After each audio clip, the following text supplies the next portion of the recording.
Friends எல்லாரும் எப்படி சுகம் நான் நல்ல சுகம் நீங்களும் நல்ல சுகமாக இருக்கணும்னு சொல்லி இறைவனை பிரார்த்தனை செய்து கொண்டு இன்னைக்கு நாங்கள் வந்து பிஎஸ் பிளாக்ல பேசிக்ல வந்து டெய்லரிங் கிளாஸ் ஒரு பகுதியாக பார்த்து கொண்டு வரோம். அந்த வகையில் நாங்கள் பேசிக்ல அதாவது முதலாவதாக பார்த்த நாங்கள் அதாவது துண்டு தையலை நாங்கள் நிறைய ஸ்டிச்சிங் வகை பார்த்துட்டோம்.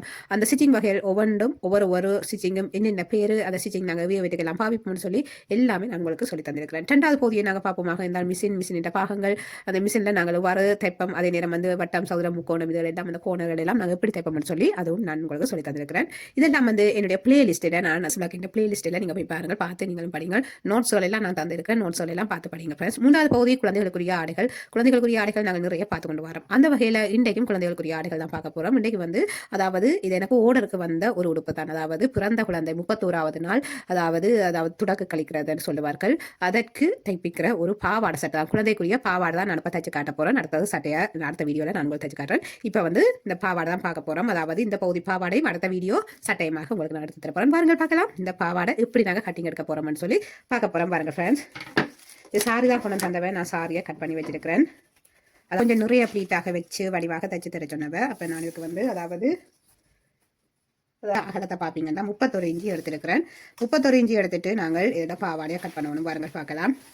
அதாவது 31 இன்ச்சு இருக்குது. இந்த 31 இன்ச்சியை நான் அதாவது இப்படி அதாவது இந்த பாவாடைன்ற ஒரு பகுதி வந்து 31 இன்ச்சியும் அடுத்த பகுதி பீஸ் வந்து ஒரு பகுதி 31 இன்ச்சியும், அதாவது 31 62 சாரியின் நீளம். இந்த சாரி இப்போ பாருங்கள் ஃப்ரெண்ட்ஸ், பார்க்கலாம். இந்த சாரியின் அகலம் வந்து 31 இன்ச்சி எடுத்திருக்கிறேன். இந்த 31 இன்ச்சியை எடுத்துட்டு நாங்கள் இனி அதாவது குழந்தைன்ற இடுப்பிலிருந்து பாதம் வரைக்கும் நீளம் எடுக்க வேணும். அதையும் நாங்கள் இதில் மார்க் பண்ண வேணும். முதல் நாங்கள் இதை வந்து அதாவது நான் சரிசமனாக மடிச்சிட்டு நாங்கள் அளவீடு எடுக்க எங்களுக்கு சுகமாக இருக்கும்.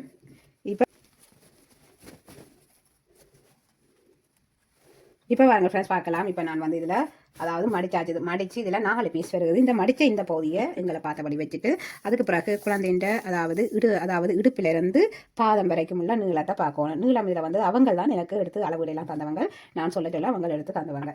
அந்த அளவு தான் இதில் குறிக்க போகிறோம். அதாவது இடுப்பிலிருந்து அதாவது வயிற்று பகுதியிலிருந்து பாதம் வரைக்கும் உள்ள நீளம் வந்து 30 சென்டிமீட்டரை நான் இதில் மார்க் பண்ணுறேன். அதாவது நாங்கள் அதாவது உங்கள்கிட்ட தைக்க தாரதுலேருந்து அவர்கள் எத்தனை நாளைக்கு நாங்கள் தைச்சு கொடுக்குறோம்ன்றதும் பார்க்கணும். அதே நேரம் வந்து இப்போ அதாவது 2-3 கிழமைக்கு முதலே அவங்க தந்துட்டாங்கன்னா நாங்கள் 1 சென்டிமீட்டர் இல்லாட்டி 2 சென்டிமீட்டர் எக்ஸ்ட்ராவாக கூட்டணும். என்னடா உங்களுக்கு தெரியும் குழந்தை வந்து வளர்கிற குழந்தை. அப்போ அப்படி இது கேட்க நாங்கள் கொஞ்சம் சென்டிமீட்டரால் கூட்டினா தான் அவங்களுக்கும் போன கணக்காக இருக்கும். அதாவது பாவாடை நீளத்தை சொல்கிறேன். அது இது வந்து உடம்பும் வந்து நீங்கள் கொஞ்சம் கூட்டி விடலாம். இல்லாட்டிக்கு அந்த சைட்டால் அவர்கள் அவுக்கிற மாதிரியும் நாங்கள் தைச்சு கொடுக்குறதில்ல. அப்படி தான் நோம்பலாக நாங்கள் தைச்சு கொடுக்குறது. இதில் பாவாடையில் வந்து நான் அதாவது 1 சென்டிமீட்டர் நான் இதில் கூட்டியிருக்கிறேன். அதே நேரம் வந்து இது சீம் பகுதி. இனி நாங்கள் வந்து கட் பண்ண இந்த நேருக்கு நாங்கள் மார்க் பண்ணியிருக்கிறோம். இந்த மார்க் பண்ணின இதே நேருக்கு நாங்கள் இப்போ வந்து ஓகே நாங்கள் இதை மார்க் பண்ணுவோம்.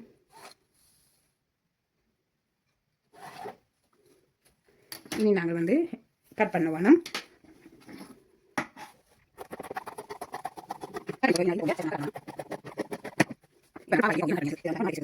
39 சென்டிமீட்டர் பேண்ட். 39 சென்டிமீட்டரை நீங்கள் 4ஆக டிவைட் பண்ண வேணும். 39 சென்டிமீட்டரை அதாவது 39 சென்டிமீட்டரை நாங்கள் வந்து 4ஆக டிவைட் பண்ண வேணும். 4ஆக நாங்கள் டிவைட் பண்ணி போட்டு அதை இதில் மார்க் பண்ண வேணும். 4ஆக டிவைட் பண்ணி போட்டு நாங்கள் பார்ப்போமாக இருந்தால் அதாவது 9.5 வருகிறது. இந்த 9.5 நாங்கள் இதில் இந்த அதாவது இந்த சாரி துணியை நாங்கள் இப்படி 4ஆக மடிச்சிருக்கிறோம். அதாவது முதல் ஒருக்கா மடித்து திரும்ப ஒருக்கா மடித்து 2 பீஸ் 4 பீஸாக இதில் வந்திருக்குது. இதில் வந்து 9.5 இருக்கணும். அதாவது 9.5 சென்டிமீட்டர் இருக்கணும். 9.5 சென்டிமீட்டர் அதோட சேர்த்துங்களுக்கு அதாவது 9.5 சென்டிமீட்டர் எங்களுக்கு பேண்ட் பகுதி மடித்து தைக்கிறதுக்கு எங்களுக்கு 2 சென்டிமீட்டர் வேணும். 2 சென்டிமீட்டர் இருந்தால் தான் எங்களுக்கு மடித்து தைக்கக்கூடியதாக இருக்குது. பேண்டின் அகலம் இதில் நான் எடுக்க போகிறேன். அதாவது இதில் வந்து பேண்டின் அகலத்தை இதில் பார்ப்பீங்கன்னா நான் இதில் வந்து பேண்ட் பகுதி எடுக்க போகிறேன். பேண்ட் பகுதிக்கு வந்து நான் இதில் அதாவது இதில் இப்போ நாங்கள் பேண்டின் அகலம் எடுக்க போகிறோம். இதில் வந்து அதாவது 6 சென்டிமீட்டர் நாங்கள் எடுக்கிறோம். 6 சென்டிமீட்டர் எடுத்து பேண்ட் எடுக்க போகிறோம். இதில் நாங்கள் நேர்கோடு கீறுவோம். இந்த பகுதியை நாங்கள் கட் பண்ணி எடுப்போம். இப்போ நாங்கள் கட் பண்ணி எடுத்தாச்சு. எடுத்த பிறகு இப்படி தான் பேண்ட் எடுக்க போகுது. இதில் வந்து நாங்கள் மடித்து தைக்கணும். இங்கால இந்த பகுதி மடித்து தைக்கிற பகுதி. இதில் வந்து இந்த பகுதியோடு நாங்கள் சேர்த்து வைக்க வேண்டிய வச்சுட்டு தைச்சிட்டு பார்க்கலாம். எப்படி நாங்கள் இதை தைக்க போகிறோம்னு சொல்லி வாருங்கள் பார்க்கலாம். இதில் வந்து அதாவது நான் இடுப்புக்கும் பேண்டுக்கும் நான் ஒரே நீளத்தில் தான் நான் எடுத்திருக்கேன். அதாவது இதில் வந்து இப்போ நாங்கள் தையலுக்கு அதாவது 1 சென்டிமீட்டர் போகும், பேண்டிலையும் இதில் தையலுக்கு 1 சென்டிமீட்டர் போகும். அதுக்கு பிறகு நாங்கள் மடித்து தைக்கும் போது கணக்காக வரும். வாருங்கள் பார்க்கலாம். அதாவது தைச்சு போட்டு பார்க்கலாம். ஓகே ஃப்ரெண்ட்ஸ், அடுத்த தைச்சு போட்டு பார்க்கலாம் வாருங்கள். இப்போ பாருங்கள் ஃப்ரெண்ட்ஸ், நாங்கள் தைக்க போகலாம். தைக்கிறதுக்கு நான் அதாவது இந்த நூல் எடுத்துருக்கிறேன். அதாவது நீங்கள் என்ன கலர் துணி நீங்கள் எடுக்கிறீங்களோ அதுக்கேற்ற கலரிலேயே அதாவது நூலை செலக்ட் பண்ண தொடங்குங்க ஃப்ரெண்ட்ஸ். என்னென்னா நாங்கள் டெய்லரிங் தான் நாங்கள் செய்ய போகிறோம்னு சொல்லி நாங்கள் முடிவு எடுத்துட்டு தான் நாங்கள் இந்த டெய்லரிங் கிளாஸே நாங்கள் படிக்க தொடங்குறோம். அதுக்கு பிறகு நாங்கள் கொஞ்சம் கொஞ்சமாக அதாவது நூல் கட்டையில் வேண்டி சேகரிக்கிறது நல்லது. ஏனென்றால் எங்களுக்கு உடனே போய் ஒரு துணி கேட்ட கலரில் எங்களால் நூல் எடுக்க முடியாது. அதுவும் குறிப்பாக இந்த வெளிநாடுகளை பொறுத்த வரைக்கும் உண்மையில் அதாவது அந்த துணி கேட்ட நூல்களை செலக்ட் பண்ணி எடுக்கிறதே பெரும் கஷ்டமாக இருக்கும். அப்படி இருக்க நீங்கள் அதாவது நீங்கள் பலகைக்கு உங்களுக்கு அதாவது இப்போ நீங்கள் டெய்லரிங் படிக்க நீங்கள் என்னென்ன கலர் துணி எடுக்கிறீங்களோ அதுக்கேற்ற கலர்லேயே நூல்களை செலக்ட் பண்ணி எடுத்து பழகி கொள்ளுங்கள். ஓகே ஃப்ரெண்ட்ஸ், வாங்க நாங்கள் தைக்கிறத பார்க்கலாம். இப்போ பாருங்க ஃப்ரெண்ட்ஸ், பார்க்கலாம் தைக்கிற மெத்தட்டை. இதில் நான் முதலாவதாக வந்து இந்த பேண்டு பகுதி தான் நான் மடித்து தைக்க போகிறேன். பேண்டு பகுதி 2 பகுதியும் நாங்கள் மடித்து தைச்சிட்டு பார்க்கலாம். அதாவது பின்பக்கம் முன்பக்கம் வந்து இதில் கவனிச்சுட்டு அதுக்கு பிறகு இப்போ நான் வந்து அதாவது 1 சென்டிமீட்டர் சீம் எடுத்து நான் மடித்து தைக்கிறேன். 2 பகுதியுமே மடித்து தைச்சிட்டு பார்க்கலாம்.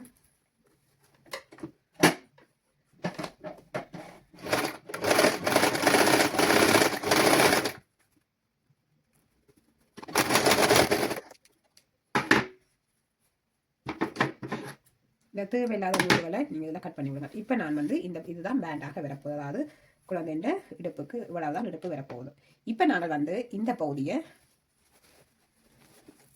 இது வந்து முன்பக்கம் பின்பக்கம் இந்த பாவாடை துணியோட இந்த பாவாடை துணியை இதில் அதாவது இந்த பகுதியை நாங்கள் ஜாயின் பண்ண வேணும்.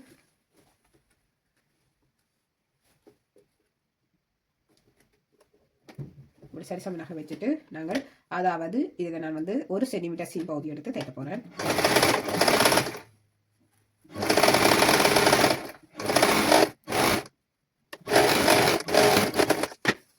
இனி இதில் வந்து நான் அதாவது ஓவர்லாக் அந்த வீ தையல் அதாவது இதில் வீ தையல் இருக்குது. இந்த வீ தையல் தான் இதில் போட போகிறேன். உங்கள்கிட்ட ஓவர்லாக் மிஷின் இருந்தால் நீங்கள் அதை பாவிக்கலாம். அதாவது இந்த நூல்கள் வந்து பிரிஞ்சு போகாதபடி நான் இதில் இந்த தையல் தைக்கிறேன்.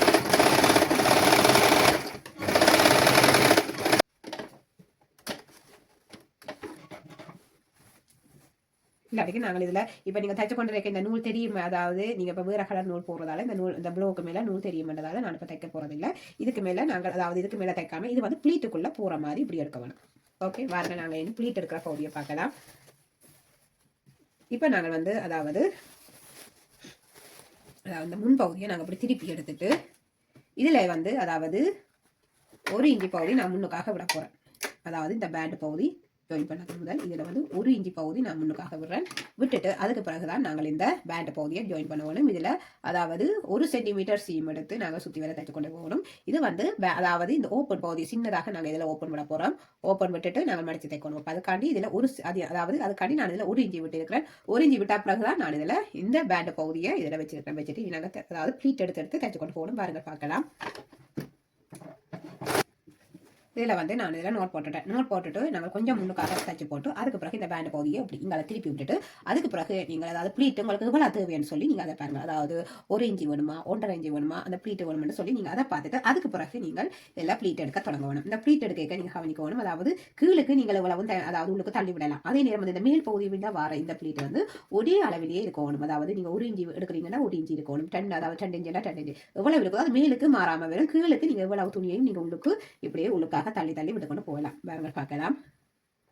அதாவது நான் இதில் மேல் பகுதியில் வந்து 1 இன்ச்சு வர மாதிரியே கீழுக்கு நாங்கள் எவ்வளவும் தள்ளி கொண்டு போகிற மாதிரி. அதாவது இதில் துணி கூடுதலாக இருக்குது. அப்போ நான் கீழ் பகுதி வந்து கூடுதலாக உள்ளுக்கு தள்ளிட்டு மேல் பகுதி வந்து 1 இன்ச்சு வர மாதிரியும் அதே நேரம் வந்து இந்த கீழுக்கு இந்த ப்ளீட்டு பகுதி வந்து சரியாக வர மாதிரியும் நாங்கள் நேராக வச்சுட்டு தான் நாங்கள் அதுக்கு பிறகு தைக்க வேணும். கொஞ்சம் இப்படி நீராக நீவி விட்டால் அந்த ப்ளீட்டு வந்து அங்கேருந்து அசையாமல் வந்து கொண்டு இருக்கு. பாருங்கள் பார்க்கலாம். தைச்சிட்டு பார்க்கலாம்.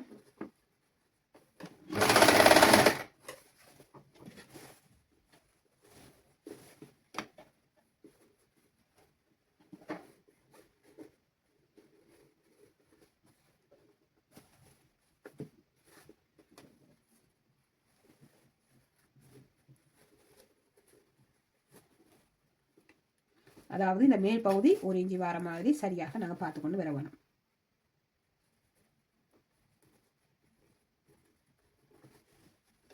அதுக்கு பிறகு இந்த பேண்ட் பகுதியை இப்படி திரும்ப கொண்டு வந்துட்டு இந்த நேருக்கு வச்சு இப்படியே தைச்சு கொண்டு வருவோம். அந்த ப்ளீட் வந்து அங்கே போகாதபடி பார்க்கணும், கொஞ்சம் கொடுத்து விலகாதபடி நேராக வச்சுட்டு தைக்க வேணும்.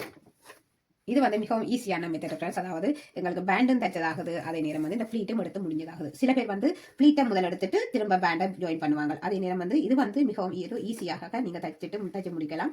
அதனால நான் இந்த முறையில் தான் நான் தைக்கிற மெத்தட்டை தான் நான் உங்களுக்கு இதில் சொல்லித்தரேன். இதில் வந்து இதில் நம்ம ஜாயின் பண்ணியிருக்கலாம். இந்த ஜாயிண்ட் வந்து உள்ளுக்கு போகிற மாதிரி நான் எடுக்க வேணும்.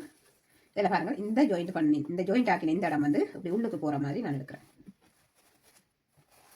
இப்படி இந்த ஜாயின் பண்ணின பகுதி உள்ளுக்காக போயிட்டு மறைஞ்சிட்டது. இப்படியே நாங்கள் அதுக்கு பிறகு அயன் பண்ணி விட வேண்டியதான். தைச்சு முடிஞ்ச பிறகு அதுக்கு பிறகு அயன் பண்ணி விடலாம். இந்த பேண்டு முடியும் போது நாங்கள் இந்த துணியும், அதாவது அந்த சாரி துணியும் தைச்சு முடிய வேணும். அதையும் நீங்கள் கவனத்தில் வச்சிருக்க வேணும்.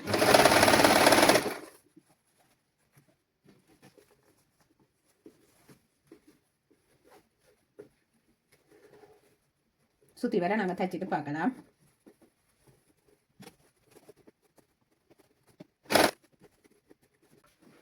இப்போ பாருங்க ஃப்ரெண்ட்ஸ், பார்க்கலாம். அதாவது இப்படி நாங்கள் தைச்சு முடிஞ்ச பிறகு முன்பக்கம் திருப்பினா இப்படி தான் இருக்க போகுது. அதாவது இந்த ப்ளீட்டுகள் எல்லாம் நாங்கள் இப்படி நேராக எடுத்து தைச்சதில் கொஞ்சம் சோர்ந்தபடி இருக்கும். அப்படியே ப்ளீட்டு நீராக வந்திருக்கு. இனி நாங்கள் வந்து இந்த சைட்டை பகுதியை நாங்கள் ஜாயின் பண்ணுவோம். அதாவது இந்த பாவாடையில் இந்த சைட்டை பகுதி ஜாயின் பண்ணி கொண்டு வந்து இங்கே இந்த பேண்ட் பகுதி, இந்த மேல் பகுதிக்கு வந்து ஒரு கொஞ்சம், அதாவது ஒரு 3 இன்ச்சு இல்லாட்டி 2 இன்ச்சு இடைவெளியில் நாங்கள் இதை அதாவது இந்த தைச்சு முடிச்சுட்டு அதுக்கு பிறகு ஓப்பனாக மடிச்சு தைக்கணும். பாருங்க பார்க்கலாம்.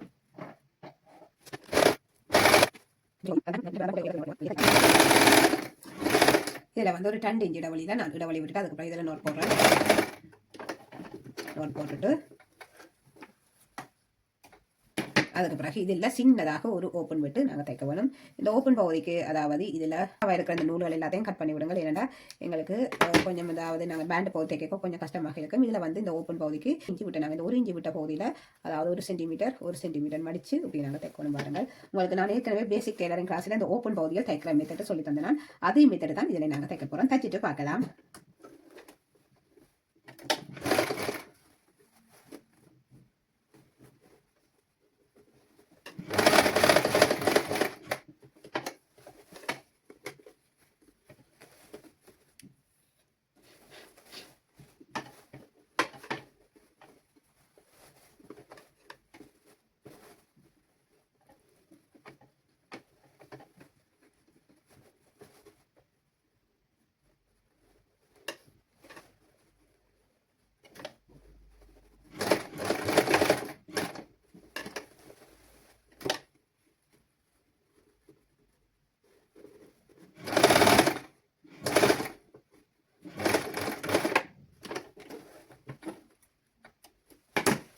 இப்போ நாங்கள் இந்த பேண்ட் பகுதி, அதாவது இந்த ஓப்பன் பகுதி, அதாவது இந்த பேண்டுக்கு கீழே இருக்கிற இந்த ஓப்பன் பகுதி தைச்ச பிறகு திருப்பி போட்டு பார்த்தேன். இனி நாங்கள் இந்த பேண்ட் பகுதி மடித்து தைப்போம். அதாவது ஒரு சென்டிமீட்டர் மடித்து திரும்ப இப்படி மடித்து தைச்சு விட வேண்டியான். மடித்து தைச்சா பிறகு இப்படி தான் இருக்கும். எங்கள்கிட்ட பேண்டு சின்ன பேண்டாக இருக்கும். இது நீங்கள் பெரிய பேண்டாக, கொஞ்சம் பெரிய புள்ளி வேண்டாம், பெரிய பேண்டாக வைக்கலாம். இது வந்து சின்ன குட்டி புள்ளி வேண்டாம், நான் சின்னதாக, அதாவது 1 இன்ச்சு வார அளவுக்கு தான் இந்த பேண்ட் இருக்குது. வாங்க சுற்றி வர தைச்சிட்டு பார்க்கலாம்.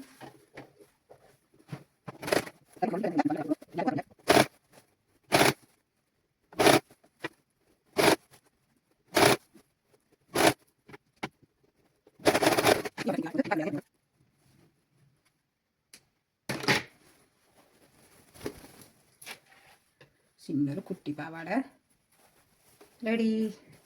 இனி நாங்கள் வந்து இதுக்கு பேண்டு போடணும். பாருங்கள், பேண்டை தைச்சிட்டு பார்க்கலாம்.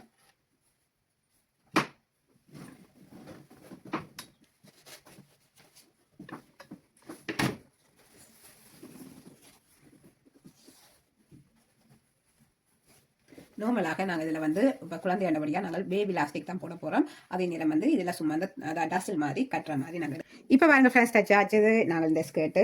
அதாவது 31வது நாள், அதாவது 31 நாள் பிறந்த குழந்தைக்குரிய ஒரு பாவாடை தான். அதாவது பாவாடை சட்டைக்கு தந்தவர்கள். இன்றைக்கி நான் பாவாடை இப்போ தைச்சிட்டேன். அடுத்த வீடியோவில் சட்டை தைக்கிறத நான் உங்களுக்கு காட்டுறேன். இதுக்கு வந்து நாங்கள் பேண்ட் பகுதி பேக் ஸ்டிச், அதே நேரம் சைட்டு பகுதியும் பேக் ஸ்டிச் தான். Full and full back stitch தான் நாங்கள் எல்லாம், அதாவது ஃபுல் அண்ட் ஃபுல் எல்லாமே பேக் ஸ்டிச் தான் நாங்கள் தைக்க போகிறோம். ஓகே ஃப்ரெண்ட்ஸ், பாருங்கள், அடுத்த வீடியோவில் சந்திப்போம். இதுக்கு வந்து சின்னதாக ஒரு அதாவது போவும் நான் வச்சிருக்கிறேன், கீழே வந்து டசிலும் நான் வச்சு தைச்சிருக்கேன். நீங்களும் இதே மாதிரி தைச்சு பாருங்க ஃப்ரெண்ட்ஸ். அதாவது மிகவும் அழகாக நாங்கள் தைச்சிருக்கிறோம். நீங்களும் இதே மாதிரி தைச்சு பாருங்க ஃப்ரெண்ட்ஸ். பின்னுக்கு முன்னுக்கு ஒரே மாதிரி தான் இருக்குது. நான் இப்போ அயன் பண்ணியாச்சுது. அதாவது அவர்கள் வேற போறார்கள், வந்து எடுத்துக்கொண்டு போகிறார்கள். நான் அயன் பண்ணி போட்டேன். இதுக்கு வந்து அதாவது பேபி லாஸ்டிக் தான் அவர்கள் போட போறார்கள். அப்போ அயன் பண்ணி போட்டு தான் நாங்கள் நார்மலாக லாஸ்டிக் போடணும். இப்போ நான் அயன் பண்ணிட்டேன். பேபி லாஸ்டிக் அவர்கள் தங்கள்கிட்ட இருக்குது போடுறவர்கள். அப்போ அவர்களை போடுவார்கள். ஓகே ஃப்ரெண்ட்ஸ், பாருங்கள், நாங்கள் அடுத்த வீடியோவில் சந்திப்போம். இதுக்குரிய வினாவை பார்க்கலாம் பாருங்கள் ஃப்ரெண்ட்ஸ். அதாவது மிஷின் இல்லாதவர்கள் என்ன ஸ்டிச்சிங் பாவிக்கலாம்னு சொல்லி நான் இதில் சொல்லியிருக்கேன். நீங்கள் கமெண்ட்ஸில் பதிவு செய்யுங்க ஃப்ரெண்ட்ஸ். ஓகே ஃப்ரெண்ட்ஸ், பாருங்கள், அடுத்த வீடியோவில் சந்திப்போம். தேங்க்யூ, பாய்.